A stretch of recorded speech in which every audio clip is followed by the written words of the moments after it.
It's breakfast time in the pediatrics ward at Harlem Hospital. It's good? You don't like it? Thank you.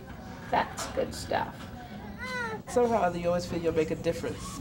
This morning there are 11 children who've tested positive for AIDS. Swollen lymph glands, has severe difficulties growing, has a big liver, a big spleen. 5 here have clear-cut symptoms of the disease. No matter how much you do sometimes, it doesn't help. He has a great big heart that doesn't function very well. If you see him walking, after the slightest exertion, he's out of breath. The youngest AIDS patient is a newborn infant. Nice to see you out of bed. The oldest, a girl of 6. We hear their first word, we see their first tooth, we watch them take their first step. I mean, this is home. Gail Austin is head nurse. Boo. You tell him, that's right, you know. We're not afraid of these children. We all have favorites. One of the nurses had adopted one. Yeah. Yes. What can I say? We can't show you the children's faces, but this is a little girl we'll call I Monica. have to go do my work there. Anyone can tell you bye but me. And it's no secret she's the favorite of Nurse Austin, who has children and grandchildren of her own. What's her future? What's your future? I would love to take her. But I just don't have the means, you know. Once she gets medically cleared, she'll probably go into an agency. So we're not going to clear her. About half the AIDS kids are well enough to be cared for outside the hospital. I got a smile. Finally. You've made it. But it's difficult for parents to manage. Harder still to find foster care for AIDS babies, and the virus can act unpredictably,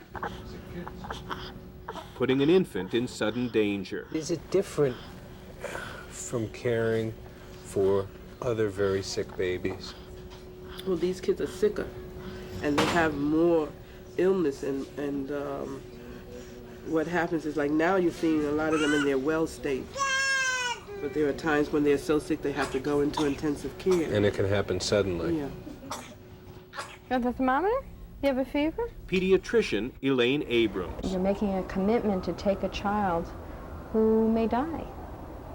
And it takes a very special kind of person who's willing to do that. Should we go across to the other room and see the other babies? Okay, come on. Most pediatric AIDS patients will die before age 2 or 3. Look at the baby crying. Look, why is the baby crying? Should I take this down? Come on. Look.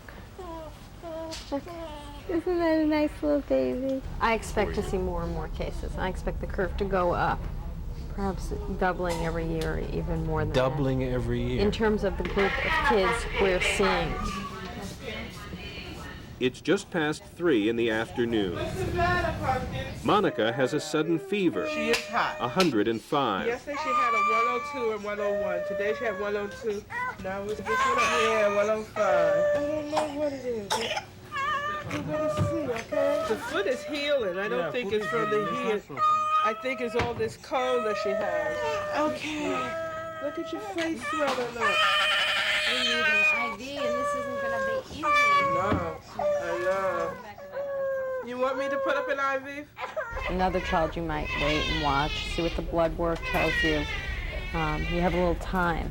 But if she has a bacterial infection in her blood, it could kill her. The plan is to put Monica on intravenous medication immediately and draw samples of blood and spinal fluid for testing. She's in a lot of distress, isn't Yeah. she? And that's just how they go, in and out, in and out. When you think they're well, they're back again. You're the only one, it seems, that can keep her from crying constantly. That's why sometimes I don't like to be here when they're sticking her, because when they're finished, then I can comfort her. And she knows this room. Hold her hand. Gail Austin's workday is scheduled to end in 10 minutes.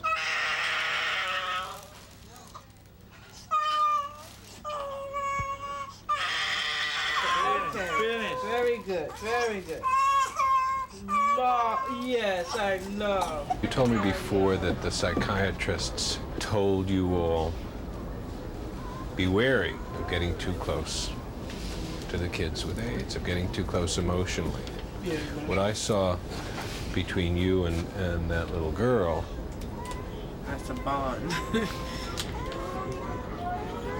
what's going to happen with that kind of a bond, with this kind of a baby? I don't like to think about it.